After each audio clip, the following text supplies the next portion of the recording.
The duck curve is an analysis conducted by the California ISO back in 2013.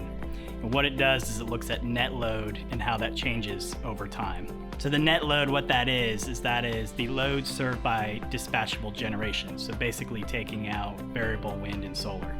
And what the California ISO found is that net load over time decreases in the middle of the day with the growing penetrations of solar.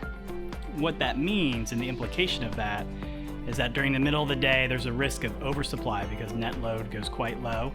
And then in the evening, when solar is coming off the grid, there's a very steep ramp that must be met by dispatchable generation. A couple years ago, we did an original analysis looking at the duck curve. And so in this energy industry update, we've gone back and rerun the numbers to see, is this trend still continuing?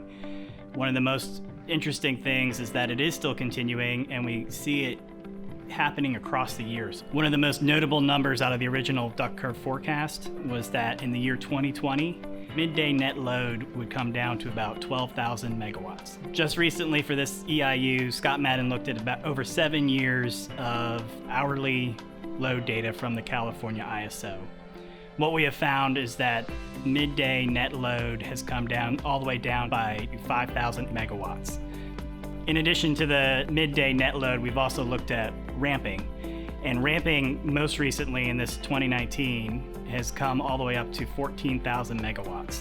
So the duck curve is driven both by distributed renewable resources as well as utility scale.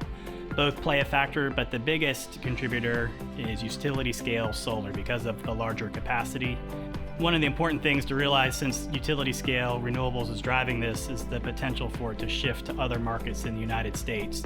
For energy industry executives, it's important to understand what exactly is driving the duck curve in case it's going to come to their market, and then also the potential actions that could be taken to avoid the duck curve and or mitigate the duck curve if it does show up.